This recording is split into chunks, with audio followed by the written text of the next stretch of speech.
June 19th, 2022. We are about to head to Iceland on our favorite ship, Saga Spirit of Discovery.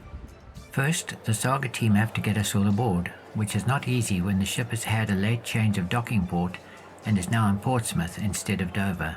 Have a look around our balcony cabin. The ship docked at 14:30. We got to the COVID testing station at 16:10, and by 19:30 we are in our cabin.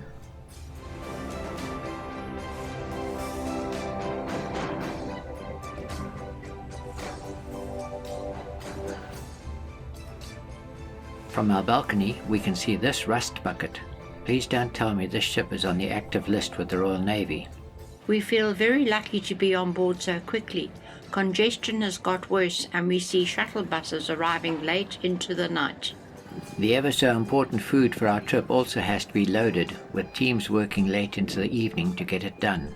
This time a real Royal Navy ship, name not visible. We choose to have supper in one of the specialty restaurants, the Coast to Coast, where we share a seafood platter.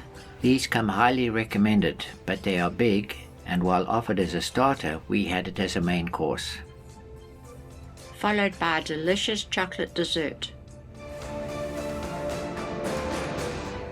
A friendly greeting from staff and a cheery level of service as we order the first of our cocktails on this trip.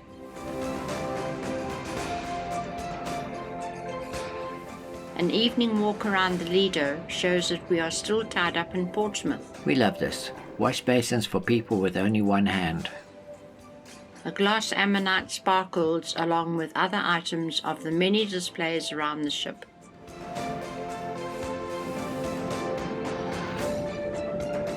A nearby ferry is being loaded at about 11 p.m. Finally, departure. It had been planned for 2000 and we cast off at 02:15. All our luggage has been delivered. The next day is a sea day, when art classes are available. These are a joy for me. We start our second sea day cruising across a lively sea, as the swimming pool demonstrates. Yet in the restaurant, this glass of water remains very steady.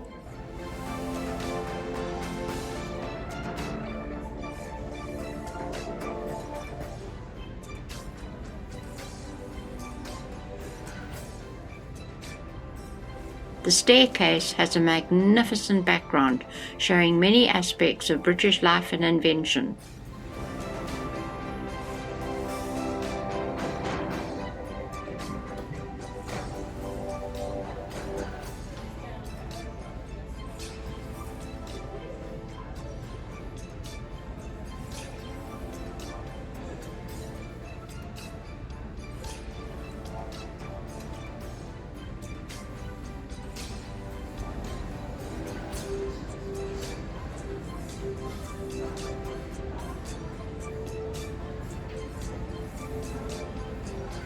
Third night on board is a gala dinner, and we are photographed on the grand staircase before making a grand entrance into the dining room. Day 4, and we have arrived off the island of Hime, Iceland. This is a tender port, and we are visited by the harbour master, who's probably here to confirm plans and enjoy a cup of Saga coffee.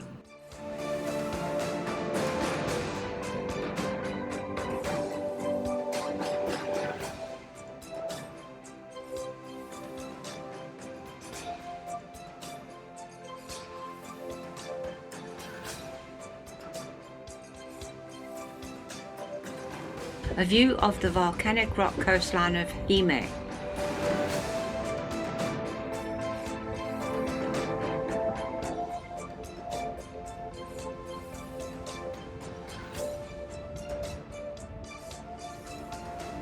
And the narrow entrance to the harbour. Time to launch the tender boats and get us all ashore. Going down. Afloat and under the watchful eye of the harbour authorities, the first tender heads to the passenger embarkation point. As we wait for our tender to be called, we watch the ferry leave the harbour bound for Iceland.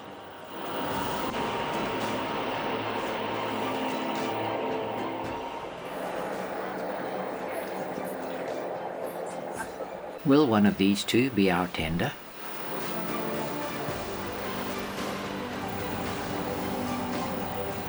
We are not staying long ashore, being booked on a circumnavigation of the island of Hime on Route 3. We have donned polar kit, boarded our vessel Taster, and now swing out of the harbour.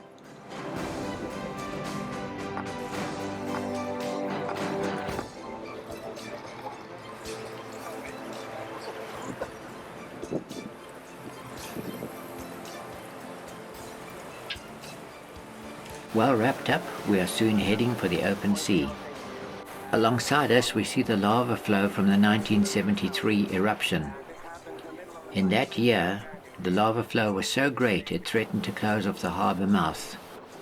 American troops, the Royal Navy and Icelandic rescue services pumped seawater onto the lava to force it to solidify. This technique not only saved the harbour from being closed off, which would have destroyed the town's economy and future, but actually improved it. There were 6 of these small inhabited islands around the main island, occupied year-round by humans and sheep. Ura Aviti Lighthouse, looking like an observation deck, appears on the starboard bow. Nearby in the sea, a coastal arch worn through the volcanic rock by centuries of wave action. These ducks have taken to the water, well, like ducks to water. Elephant Rock, Haldorskora. Can you see it? Let me help a little. The rock is a natural basalt rock feature formed by a volcanic eruption of the island volcano Eldfell. It is known for its shape, which resembles the head of an elephant with its trunk in the water.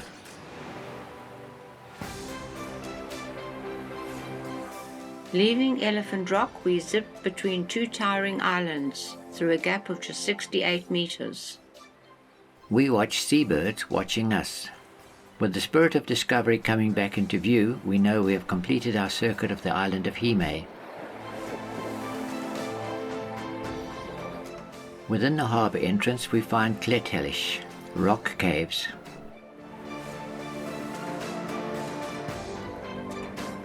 The caves have very good acoustics, but we don't have a license to play the music broadcast during our visit.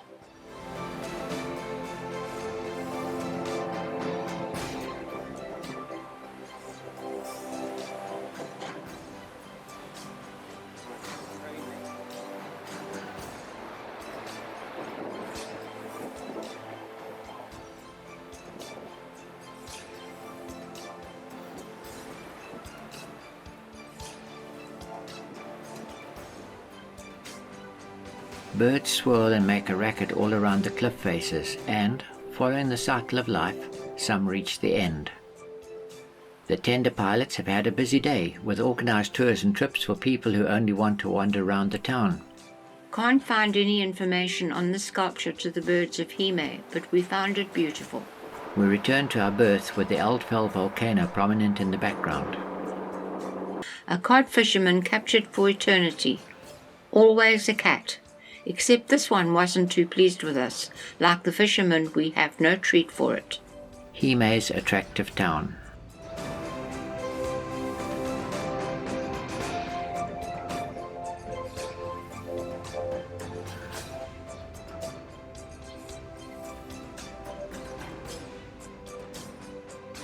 All good things come to an end, and we return to our ship, as do the tender boats, like little yellow ducklings.